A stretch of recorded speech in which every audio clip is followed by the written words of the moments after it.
ओम नमो भगवते वासुदेवाय। Page number 573, 88वां अध्याय। जन्मेजय ने कहा, मुने, श्रवण करने योग्य अंधक के वध का वृत्तांत मैंने सुना। उस असुर का वध करके अति बुद्धिमान शिव जी ने तीनों लोकों में शांति स्थापित कर दी।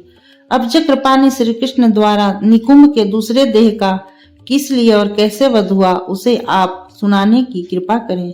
वैशंपायन जी ने कहा, राजन, आप जैसे श्रद्धा युक्त पुरुष से अमित तेजस्वी लोकनाथ हरि का चरित अवश्य ही कहना चाहिए। अतुल तेजस्वी श्री कृष्ण के द्वारका में निवास करते समय एक बार पिंडारक तीर्थ के समीप समुद्र यात्रा का समय आया। नगर के राजा उग्रसेन एवं वसुदेव को छोड़कर शेष सभी यादव यात्रा के लिए निकल पड़े। बलराम जी अलग चले तथा बुद्धिमान श्री कृष्ण अलग चले और अमित तेजस्वी नरदेव कुमारों की टोली अलग चली। सुंदर अलंकारों से युक्त रूप वाले विष्णुवंशी कुमारों के साथ हजारों गणिकाएं भी निकली। अत्यंत पराक्रमी यादवों ने दैत्यों के निवास स्थान को जीतकर द्वारकापुरी में हजारों वेश्याएं बसा दी थी। वे यादव कुमारों की सामान्य क्रीड़ा नारियां बन गई थी। उनके अंदर गुण होने से इच्छा अनुसार उनके उपभोग में आने वाली थी। राजकुमारों की उपभोग्या होने के कारण वे सभी राजकन्या कही जाती थी।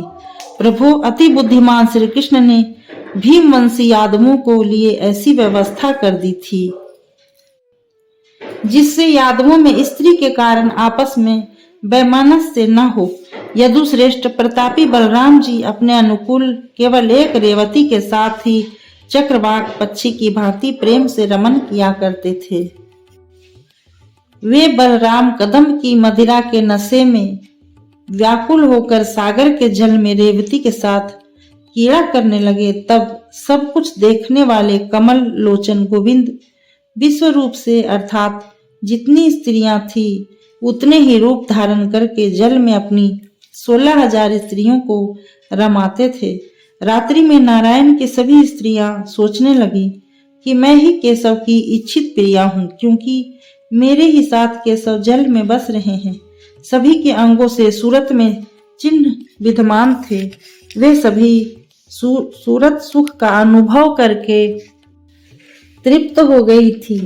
वे सभी श्री कृष्ण के प्रति अत्यधिक सम्मान का भाव धारण करती थी।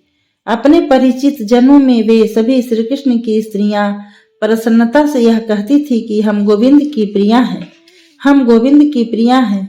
ऐसे अपनी प्रशंसा करने लगी। वे कमल नेत्रियां स्तन और ओष्ठों पर नख और दांत के चिन्हों को दर्पण में देख देख कर प्रसन्न होती थी। वे श्री कृष्ण की स्त्रियां अपने नयनों से उनके मुख कमल का मानोपान करती हुई उनके नाम का उच्चारण कर गीत गाने लग जाती थी। राजन, श्री कृष्ण की वे प्रिय स्त्रियां अपनी दृष्टि को श्री कृष्ण में अर्पित कर एक निश्चय वाली होने से अति मनोहर लगती थी। एक ही मन और दृष्टि अर्पित करने वाली वे स्त्रियां आपस में ईर्ष्या नहीं करती थी, क्योंकि श्री कृष्ण उन सभी के मनोरथों को एक समान ही पूर्ण करते थे। वे प्रिय दर्शना सभी स्त्रियां उनके प्रेम को धारण करती हुई गर्वित हो अपने सिर को ऊंचा किए रहती थी, क्योंकि श्री कृष्ण ने अनेक रूप धारण कर समुद्र के विमल जल में उन सभी स्त्रियों के साथ क्रीड़ा की थी। श्री कृष्ण की आज्ञा से उस समय महासागर समस्त सुगंधों से युक्त स्वच्छ बिना नमक का एवं शुद्ध स्वादिष्ट जल धारण करता था। श्री कृष्ण की सभी स्त्रियां अपनी इच्छा अनुसार एड़ी, घुटना, जांघ तथा स्तन पर्यंत शरीर जिसमें डूब जाए ऐसे जल को पाकर उस जल में खड़ी हो जाती थी। जैसे नदियां समुद्र को जल से सींचती है, वैसे ही वे केशव को सींचने लगती थी, और गोविंद जैसे मेघ फूली हुई लता को सींचते हैं वैसे ही उन स्त्रियों को सींचने लगते थे। मृगी के समान नेत्रों वाली वे स्त्रियां उनके कंठ में बाहुओं का अवलंबन कर मुझको पकड़िए, मैं गिर रही हूँ, ऐसा कहने लगती थी। संपूर्ण अंगों से सुशोभित मयूर, क्रोंच और हाथियों के समान आकार वाली कुछ स्त्रियां काष्ठमयी नौका पर चढ़कर घूमने लगती थी। कुछ स्त्रियां मकर के आकृति वाली तथा कुछ मीन के समान आभा वाली। इसी प्रकार अन्य स्त्रियां बहुत से रूप को धारण कर तैरने लगती थी। कुछ स्त्रियां अपने स्तन कुंभों के बल से ऐसी लगती थी मानो वे घड़ों पर तैर रही हो। वे श्री कृष्ण को प्रसन्न करती हुई इस प्रकार समुद्र के जल में क्रीड़ा कर रही थी।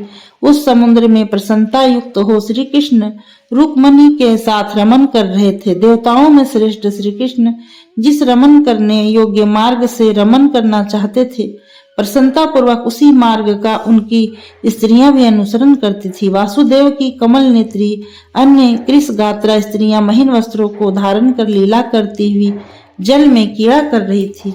जिन जिन स्त्रियों का जो जो भाव था उनके अंदर प्रवेश कर उन भावों को जान कर केशव उन्हीं भावों से उन्हें अपने वश में कर लेते थे। भगवान ऋषिकेश देश काल के अनुसार उन प्रियाओं के वश में भी हो जाते थे। अपने कुल के अनुसार श्री कृष्ण के साथ प्रेम क्रीड़ा करती हुई वे स्त्रियां इनको अपने कुल तथा शील के अनुसार यह योग्य है ऐसा मानती थी। कुशलता से युक्त हंसकर बोलने वाले उन श्री कृष्ण को उस समय उनकी वे पत्नियां हृदय से चाहने लगी और भक्ति एवं अनुराग के वशीभूत हो उनका अत्यधिक सम्मान करने लगी। गुणों की खान उन यादव पुत्रों की सभाएं अलग अलग लगी हुई थी और वे नारी समुदायों के साथ सागर के जल की शोभा बढ़ा रहे थे। राजन, गीत एवं नृत्य की विधियों को पूर्णतः जानने वाली उन स्त्रियों की कुशलता से और उनके तेज से अपहृत चित्त को यदु कुमार उनके वशीभूत हो खड़े थे। उन उत्तम नारियों के गाने बजाने को श्रवण कर और उनके अभिनय को देखकर सभी श्रेष्ठ यादव मोहित हो गए। पंचचूड़ा एवं कुबेर की कावेरी नामक श्रेष्ठ अप्सरा तथा महेंद्र की महेंद्री नामक अप्सरा को विश्व रूप होने के कारण श्री कृष्ण ने स्वयं बुला लिया था। जगत प्रभु सर्वात्मा श्री कृष्ण ने हाथ जोड़कर चरणों में पड़ी हुई उन अप्सराओं को उठाकर सांत्वना देते हुए कहा, अप्सराओं, मेरा प्रिय करने के लिए तुम सभी भीमवंशियों की कीड़ा रूपी स्त्रियां बनकर निशंक भाव से इन यादवों को सुख प्रदान करो। नित्य गायन तथा अनेक प्रकार के वाद्यों को बजाकर तुम सभी के पास जितने गुण हो उन सबको इनके समक्ष प्रदर्शित करो। ऐसा करने पर तुम्हारी मन की कामनाओं को मैं पूरी करूंगा। ये सभी यादव मेरे ही शरीर के सदृश हैं। वे सभी श्रेष्ठ अप्सराएं हरि की आज्ञा को सिरधार्य कर भीमवंशियों की कीड़ा युवतियां बनकर उनके साथ गई। अनघ जैसे आकाश मंडल में बादलों का समूह विद्युत के चमकने से प्रकाशित हो जाता है, उसी प्रकार वे सभी अप्सराएं यादवों के मध्य शोभा पाने लगी। अप्सराओं के केवल जल में प्रवेश करने मात्र से ही समुद्र चमक उठा। वे अप्सराएं जल में स्थल की भांति बाजों को बजाती हुई गाने लगी। इस समय वे अत्यधिक सुंदर अभिनय कर रही थी। वे सुंदर नेत्रों वाली सुंदरियां गंधमाला तथा दिव्य वस्त्रों से अलंकृत हो अपनी लीला द्वारा भीमवंशियों के मन का हरण करने लगी। इसी प्रकार भीमवंशियों के मन को प्रिय लगने वाली कटाक्षों, संकेतों, हास्यों, पीड़ा के रोष एवं आकर्षक हंसियों से उनके मन को समय एक प्रकार से खींच रही थी। वे अप्सराएं बहुत से भीमवंशियों को वायु के स्कंधों पर आकाश में उठा उठा कर ले जाती और फिर वापस ले आती थी। इससे मदिरा के वश में हुए भीमवंशी उनको श्रेष्ठ अप्सरा मानने लगे।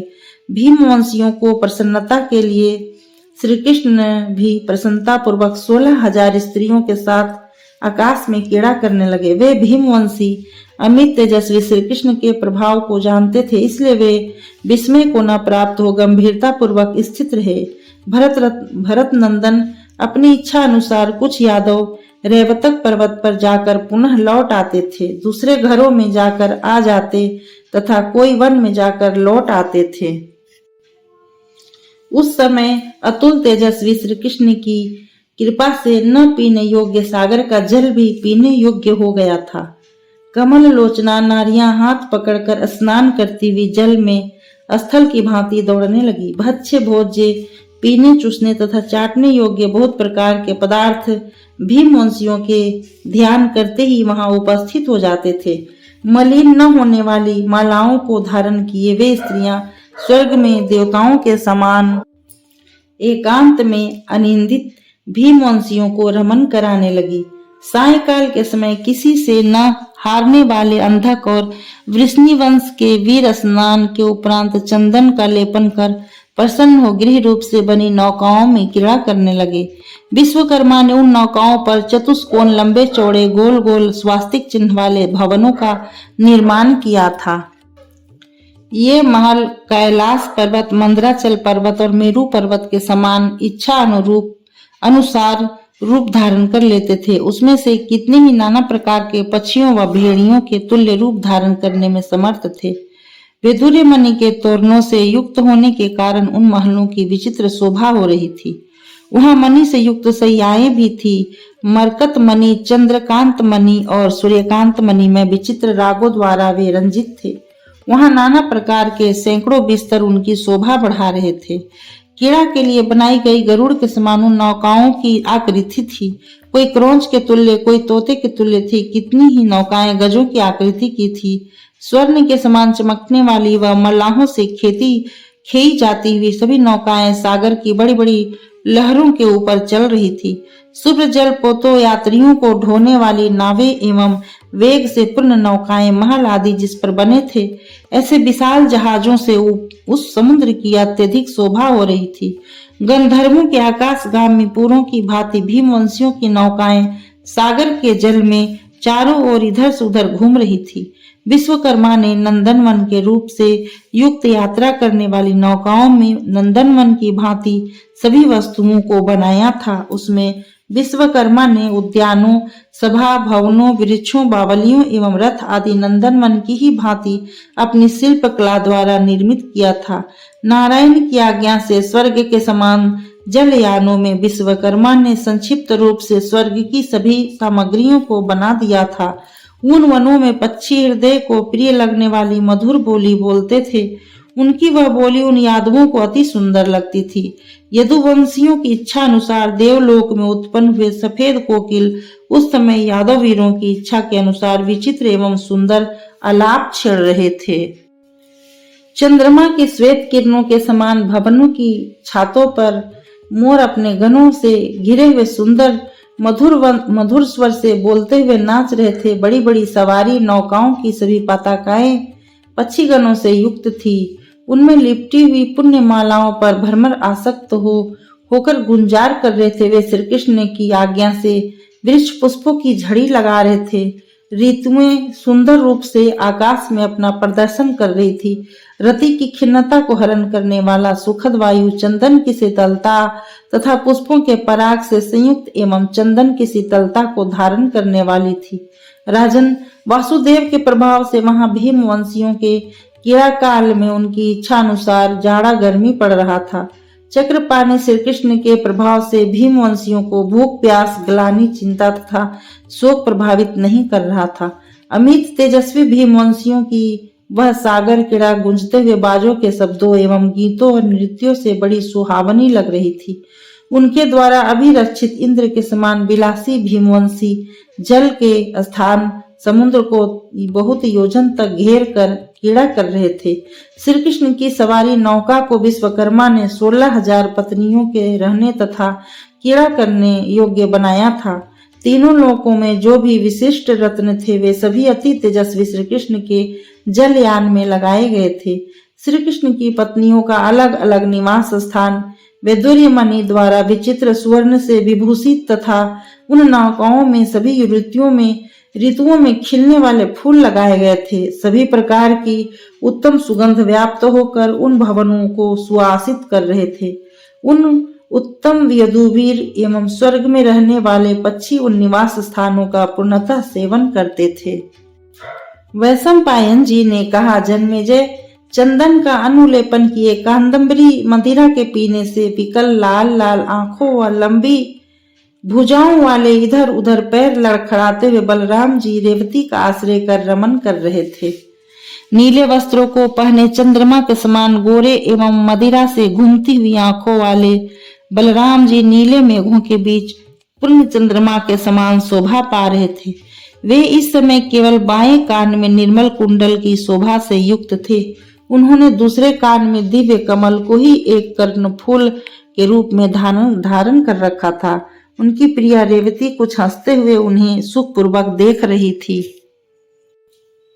उस समय वे बलराम उनके साथ आनंद मग्न हो रहे थे। वे बलराम जी के सुंदर मुख को दूर से देखता हुआ अप्सराओं का समूह कंस एवं निकुंभ के शत्रु श्री कृष्ण की आज्ञा से रेवती को देखने के लिए स्वर्ग के समान वेशभूषा से अलंकृत हो प्रसन्नता पूर्वक उनके समीप गया।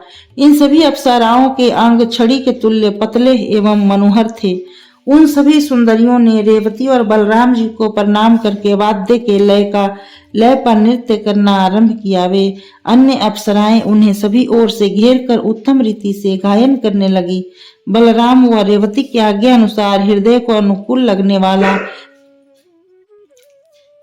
ऐसा खेल वे खेलने लगी जो इन यादवों को प्रिय एवं मन को रमन करने वाला हो। मांगलिक वस्त्राभूषणों को अंगों में धारण कर वरांगनाएं उस देश की भाषा में तथा उसी वेश में हंसती हुई ताल के साथ लीला पूर्वक रास करने लगी। बलराम और श्री कृष्ण को आनंद देने वाले कंस प्रलंब आदि के घात और रंग स्थल में चानोर आदि के वध का मंगल गान गाने लगी। वे श्री कृष्ण के द्वारा पूर्व में किए गए सभी अद्भुत कर्मों का वर्णन गान के रूप में करने लगी। उनके ये गीत सभी को अति सुंदर लग रहे थे। श्री कृष्ण एवं बलराम को हर्ष प्रदत्त करने वाले जो उनकी अनेक लीला कथाओं से संबंध रखने वाले विचित्र गीत थे, उन सब का उन्होंने पूर्णतः गाया। इसके पश्चात कादम्बरी मदिरा के पान से मदोत्कट बलराम जी हाथ पर ताल देते हुए उन्हीं के समान मधुर स्वर में रेवती के साथ गाने लगे। तब बलराम जी को गाते हुए देखकर मधुसूदन प्रसन्नता से खिल उठे और उनकी प्रसन्नता के लिए श्री कृष्ण सत्यभामा के साथ स्वयं गाने लगे। समुद्र यात्रा के लिए आए हुए नरलोक के वीर अर्जुन भी सुंदर कटी वाली सुभद्रा के साथ प्रसन्नता से गाने लगे। राजन, इसके बाद बुद्धिमान गद सारन प्रद्युम्न सांब सात्विक सत्यभामा कुमार भानु सुचारु देश ने भी गाने लगे। इतना ही नहीं, संकर्षण पुत्र निसट और उल्मुख जो अति वीर थे वे भी गायन करने लगे। इसी प्रकार अक्रूर अनाधिष्टि शंकु और भीमकुल के अन्य मुख्य पुरुष भी वहां गायन करने लगे। उदार कृति से युक्त राजन गाते हुए प्रमुख भीमवंशियों से वह जलयान ज्यों ज्यों भरता जाता था त्यों त्यों श्री कृष्ण के प्रभाव से वह जलयान बढ़ता जा रहा था। वीर रास में आसक्त गाते हुए देवताओं के समान उन यदुवीरों में संसार हर्षित हो गया तथा पाप शांत हो गए। उन यादव श्रेष्ठों के मध्य मूर और केसी के शत्रु श्री कृष्ण के प्रसन्नार्थ अपने जटा समूह को एक ओर कर अतिथि नारद जी भी वहां गाने लगे। उपमा रहित नारद मुनि वहां रास नृत्य की प्रेरणता हो गए और भीमवंशियों के बीच जाकर लीला की नकल करते हुए वे अपने अंगों को हिलाते हुए गाने लगे। वे बुद्धिमान मुनि सत्यभामा केशव अर्जुन सुभद्रा संकर्षण और रेवती को देख देख कर हंसने लगे। वे परिहास के स्वभाव वाले मुनि उन धैर्यशाली स्त्रियों की हंसी लीलाओं की नकल कर जैसे भी वे हंसे उन्हें हंसाने लगे। स्त्रियों को और कुछ लक्ष्य कर नारद जी ऊंचे स्वर में गाने लगे। अपनी हंसी से श्री कृष्ण को हंसाने के लिए बड़ी जोर की हंसी से हंसने लगे। श्री कृष्ण की आज्ञा से मुनि के अनुरूप सुंदर रत्नों एवं वस्त्रों को अतिशय रूप में युवतियां देने लगी। श्री कृष्ण के संकेत को समझने वाली काल देश की ज्ञाता युवतियां स्वर्गीय कल्प वृक्ष के पुष्पों की मुक्ता के समान मालाएं एवं सभी ऋतुओं में उत्पन्न होने वाले पुष्पों की मालाओं को लाकर उस मुनि को दी। रास के अंत में अप्रमेय भगवान श्री कृष्ण ने मुनि का हाथ पकड़कर सत्यभामा तथा अर्जुन को साथ ले समुद्र के जल में कूद पड़े। इसके उपरांत सात्विक से कुछ हंसते हुए उन्होंने कहा, आप लोग भी दो भागों में विभक्त होकर अपनी अपनी स्त्रियों के साथ ही इस कीड़ा जल में कूद आइए। मेरे सभी पुत्र और आधे यदुवंशी इन सब को मिलाकर जो आधे द्वारका वासियों का दल होगा उसके मुखिया रेवती के संग भ्राता बलराम होंगे और आधे भीम वंशियों के साथ बलराम जी के सभी पुत्र मेरे पक्ष में होंगे। इस प्रकार हम सभी 2 दलों में विभाजित होकर इसमें क्रीड़ा करेंगे। फिर श्री कृष्ण ने हाथ जोड़कर कुछ हंसते हुए समुद्र को आज्ञा इस प्रकार प्रदान की, आप अपने जल को सुगंध युक्त शुद्ध एवं स्वादिष्ट बना लीजिए, जिससे ये भयंकर जीव जंतुओं से रहित हो जाए। आपकी तटभूमि विविध रत्नों से विभूषित हो तथा हम सभी के पैरों के लिए शुभ प्रदान करने वाली हो। हम सभी के मनोकूल जो भी वस्तुएं हो उन्हें आप प्रदान कीजिए। मेरे प्रभाव से आपको सभी अभिष्ट वस्तुओं का पूर्णतः ज्ञान हो जाएगा। वैसे तो आपका जल पीने योग्य नहीं है, फिर भी वह पीने योग्य हो जाएगा। आपके भीतर जो मत्स्य आदि निवास करते हैं वे सभी वैदुर्य मोती मणि और स्वर्ण से विचित्रित एवं सौम्य रूप वाले हो जाएंगे। आप लाल रंग के कमल एवं उत्पल को धारण कीजिए, जो उत्तम गंध सुगंध स्पर्श और रुधिर रस को प्रकट करने में समर्थ हो, अतः वे भ्रमरों से सेवित और देखने में मन का हरण करने वाले हों। आप अपने जल के ऊपर मैरेय माधविक सूरा और आसव नामक मधु से भरे हुए कलश स्थापित करें। साथ ही इनके पीने के लिए सोने के पान पत्र भी प्रदत्त कीजिए, जिनमें ये यादव मधु पान कर सके। जल निधे, आप मेरे प्रभाव से पुष्प समूह के सुगंध से वासित जल वाले हो जाओ और स्त्रियों सहित यदुवंशियों के साथ किसी प्रकार का अनुचित कार्य न हो जाए, इसका प्रयत्न कीजिए। राजन, यह कहकर अर्जुन के साथ श्री कृष्ण जल क्रीड़ा करने लगे। श्री कृष्ण के मुख का संकेत समझने वाली सत्यभामा ने पहले नारद मुनि पर जल छिड़कना प्रारंभ किया। तदंतर मद के आवेश से रहित दिव्य शरीर वाले बलराम जी अपने हाथ से रेवती का हाथ पकड़कर इच्छा अनुसार गीत गाते हुए लीला पूर्वक जल में कूद पड़े। इसके पश्चात भीमवंशी प्रधान श्री कृष्ण के जो पुत्र थे वे श्वेत वस्त्र भूषणों को धारण किए मदिरा से चंचल नेत्र वाले जल क्रीड़ा की लालसा से समुद्र में कूद पड़े। निसठ और उल्मुख आदि शेष भीमवंशी चित्र विचित्र वस्त्राभूषणों को धारण कर तथा गले में पारिजात पुष्प की माला पहने जल क्रीड़ा की इच्छा से श्री कृष्ण के पास चले गए। वे बल से युक्त मांगलिक चिन्ह धारण करने वाले, शरीर में चंदन लगाए, हाथ में जल पात्र लिए, उस वेश के अनुरूप स्वर से युक्त मनोहर गीतों को गा रहे थे। इसके उपरांत वासुदेव की आज्ञा से सुंदर बाजा बजाने वाली सैकड़ों वधुएं स्वर्गीय अप्सराओं के साथ नाना प्रकार के स्वरों में जल तरंग बजाने लगी। आकाश गंगा के जल को बजाने का ज्ञान रखने वाली, निरंतर युवती रहने वाली और एक चित्त से कामदेव का ध्यान करने वाली कुछ युवतियां जलवाद्य विशेष जल तरंग आदि को बजाने लगी और कुछ युवतियां प्रसन्न हो बाजे के अनुसार गाने लगी। वे कमल कालिकाओं की भांति नेत्रों वाली, कमल से विभूषित मुकुटों को धारण किए देवताओं के समान सुंदर मुख वाली युवतियां सूर्योदय से खिलने वाले कमलों की शोभा को चुरा रही थी। राजन, देव की इच्छानुसार जैसे हजारों किरणों वाले चंद्रमा से आकाश शोभित होने लगता है, वैसे ही उन पूर्ण चंद्रमुखियों से वह समुद्र शोभा पाने लगता है। जिस प्रकार जल का स्वामी मेघ अंबर में विद्युतों से संयुक्त होकर अति उद्भासित हो जाता है, सुंदर एवं मनोहर वेशभूषा को धारण कर श्री कृष्ण और मुनि नारद अपने दल के लोगों के साथ स्थित हो सुंदर वेशभूषा से युक्त बलराम व उनके पक्ष के लोगों पर समुद्र का पानी उछालने लगे। इसी प्रकार बलराम पक्ष के लोग भी श्री कृष्ण के पक्ष वालों को समुद्र के जल से भिगोने लगे। उस समय जिनका संपूर्ण शरीर प्रसन्नता से परिपूर्ण हो रहा था, वे मधुपान से मत एवं राग से उद्यत हुई संकर्षण एवं श्री कृष्ण की पत्नियां अपने हाथों एवं पिचकारियों से दूसरों को भिगोने लगी। अभिमान कामदेव तथा मदमस्त लाल लाल आंखें किए जल छिड़कने में लीन भीमवंशी स्त्रियों के सामने अपने पुरुषत्व को दिखाते हुए बहुत समय के पश्चात होने वाली उस जल क्रीड़ा से वे भीमवंशी यादव पीछे नहीं हटते थे।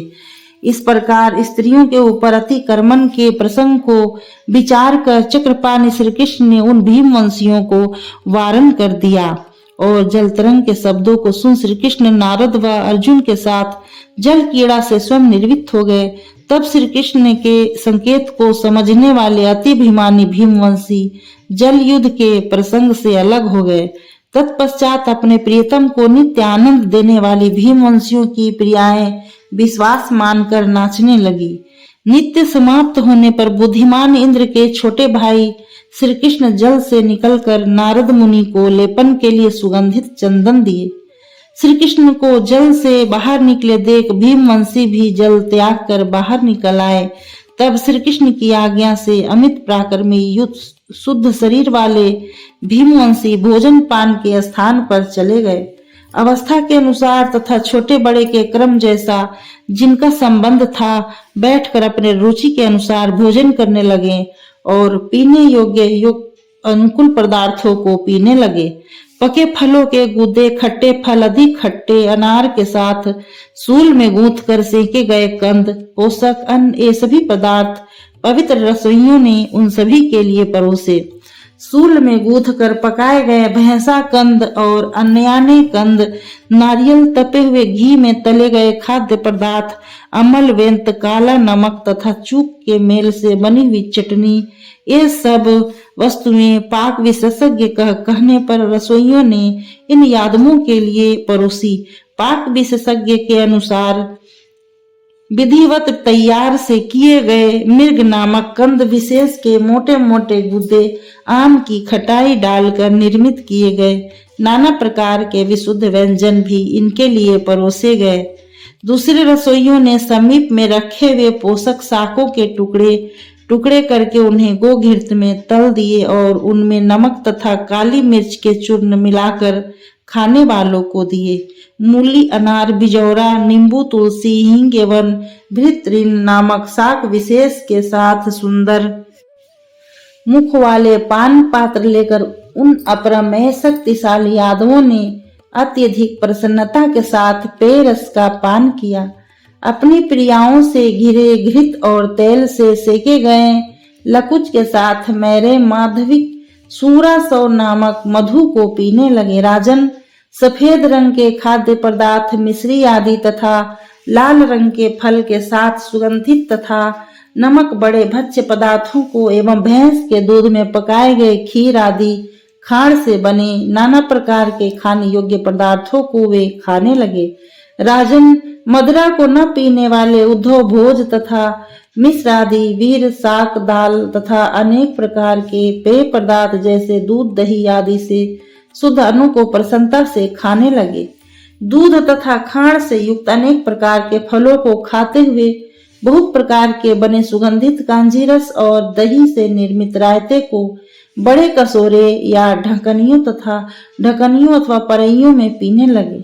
प्रमुख भीमवंशी स्त्रियों के साथ भोज्य से तृप्त होकर पुनः प्रियाओं द्वारा गाई मनोहर और रम्य गीतों को प्रसन्न होकर वे गाने लगे।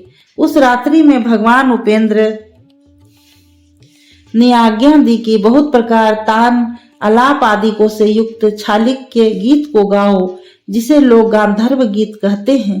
तब तो नारद जी ने 6 ग्राम तथा रागों को प्रकट करने वाले वस्त्रों से आच्छादित वीणा को खोलकर अपने हाथों में ले लिया था। साक्षात श्री कृष्ण ने बंसी बजाकर रास नामक नृत्य का आयोजन किया। अर्जुन ने मृदंग वाद्य ग्रहण किया और उत्तम वाद्यों को अप्सराओं ने ग्रहण किया, जो उनके बजाने की कला में निपुण थी। इसके बाद अभिनय के अर्थ को जानने वाली रंभा नामक अप्सरा भी उठ पड़ी, जो अपनी अभिनय व नित्य कला के लिए संपूर्ण संसार में विख्यात थी। अपने श्रेष्ठ शरीर के कटी आदि अंगों को संचालित कर वह रंभा भी अभिनय व नृत्य आदि करने लगी। उसके अभिनय करने पर बलराम और श्री कृष्ण प्रसन्न हो गए। फिर दिव्य नेत्रों वाली उर्वशी हेमा, मिश्र के तिलोत्तमा और मेनका इसी प्रकार श्री कृष्ण का प्रिय करने के लिए अन्य अप्सराओं के साथ उठकर क्रमशः मन को अनुकूल लगने वाली गीतों एवं नृत्यों की प्रस्तुति करने लगे। जन्मेजय वासुदेव में अनुरक्त चित्त वाली इन श्रेष्ठ अप्सराओं ने अपने उदार गानों नित्य अभिनयों से सबको संतुष्ट कर दिया।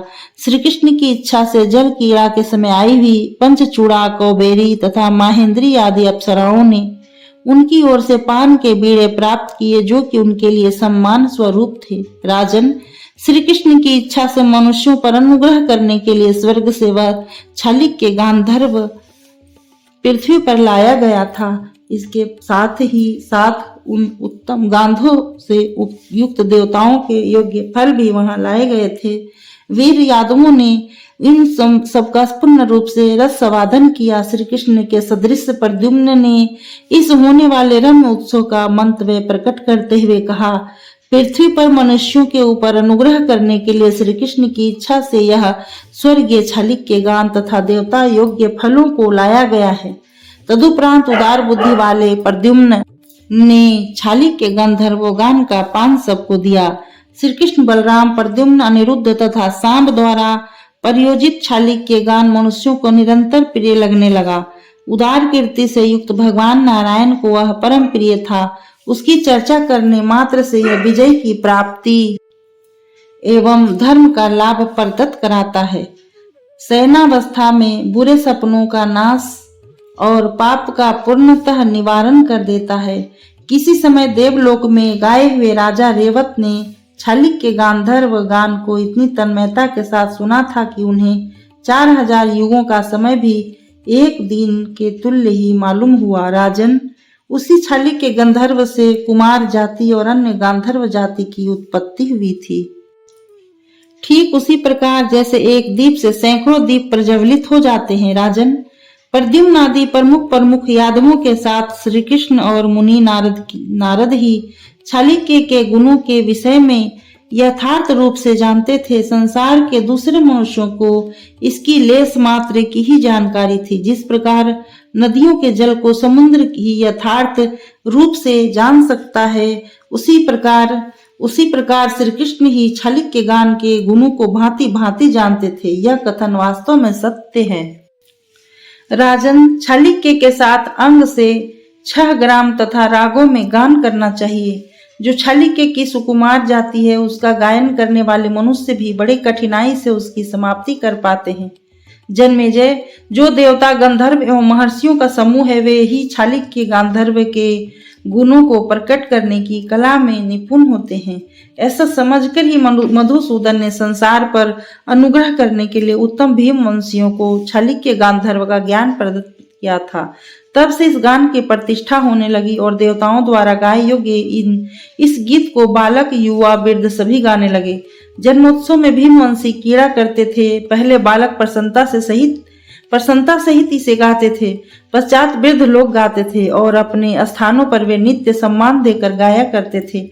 अपने वंश के धर्म का स्मरण करते हुए प्राचीन धर्म के विधान को जानने वाले अत्यंत वीर यादव मृत्युलोक में मनुष्यों के प्रति प्रीति को ही श्रेष्ठ मानते थे, अवस्था को नहीं, क्योंकि सौहार्द का मूल आधार प्रेम ही है। इसलिए वे दशाह, विष्णु एवं अंधक वंशी यदु पुत्रों के साथ भी मैत्रीपूर्ण व्यवहार करते थे। उस उत्सव के पश्चात केसी के विनाश करने वाले श्री कृष्ण ने उन सभी को विदा कर दिया। तब वे पुत्र के समान सुखी होते हुए चले गए। तत्पश्चात वे सभी अप्सराएं भी मधु व कंस के शत्रु आनंद मूर्ति श्री कृष्ण को प्रणाम करके स्वयं भी अत्यंत प्रसन्नचित्त हो स्वर्गलोक को चली गई। उस समय देवताओं के